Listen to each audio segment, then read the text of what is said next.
किस्से कहानियाँ YouTube channel पर आपका स्वागत है। आज की कहानी का शीर्षक है कभी उम्मीद मत छोड़ो।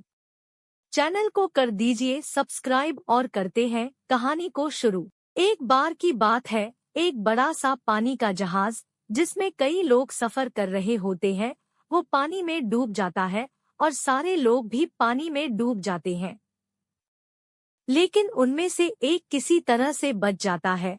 वो अपनी जान बचाते बचाते किसी तरह एक खाली टापू पर पहुंच जाता है। टापू बिल्कुल ही सुनसान होता है, वहां पर और कोई भी नहीं होता। वो इंसान भगवान को कोसने लगता है कि उसने उसके साथ ऐसा क्यों किया। फिर वो उस टापू के किनारे काफी दिनों तक बैठा रहता है, इस आस में कि शायद उसे कोई बचाने के लिए आ जाए। लेकिन 2 से 3 दिन बीत जाने पर भी उसे बचाने के लिए कोई नहीं आता है।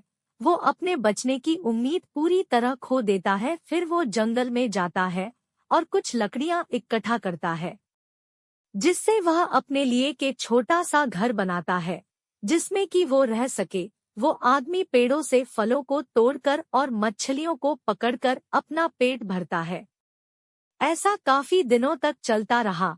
उस आदमी को अब अपने बचने का कोई रास्ता नहीं दिख रहा था।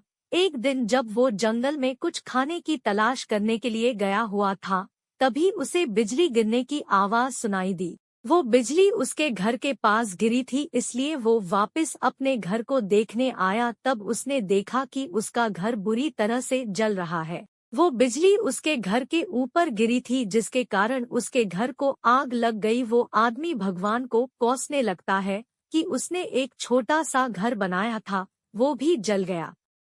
अब वो क्या करेगा? वो अपनी किस्मत को दिन भर कोसता रहा, फिर उस टापू के किनारे के पास ही सो गया। अचानक उसे एक नाव की आवाज सुनाई दी। यह देखकर उसकी आंखें खुली की खुली रह गई। तो उसने उठकर देखा कि एक नाव उसके पास ही आ रही थी। वो जोर जोर से उस नाव को मदद के लिए पुकारने लगा। उस नाव पर सवार लोगों ने उसकी आवाज सुन ली और उसे बचा लिया। उस आदमी ने उन लोगों से पूछा कि आपको कैसे पता लगा कि मैं यहाँ पर हूँ? तब उनमें से एक आदमी ने जवाब दिया कि हमने आपका धुएं का इशारा देखा था, जिसे देखकर हम आपको बचाने के लिए आ गए। तब वो आदमी सोच में पड़ गया कि उसने तो उन्हें कोई इशारा नहीं दिया था। फिर थोड़ी देर सोचने के बाद उसे याद आया कि उसका घर आग में जल गया था। शायद उसी के धुएं को देखकर ये मुझे बचाने के लिए आ गए। ये सब जानकर वो बहुत खुश हुआ और उसने भगवान का शुक्रिया किया।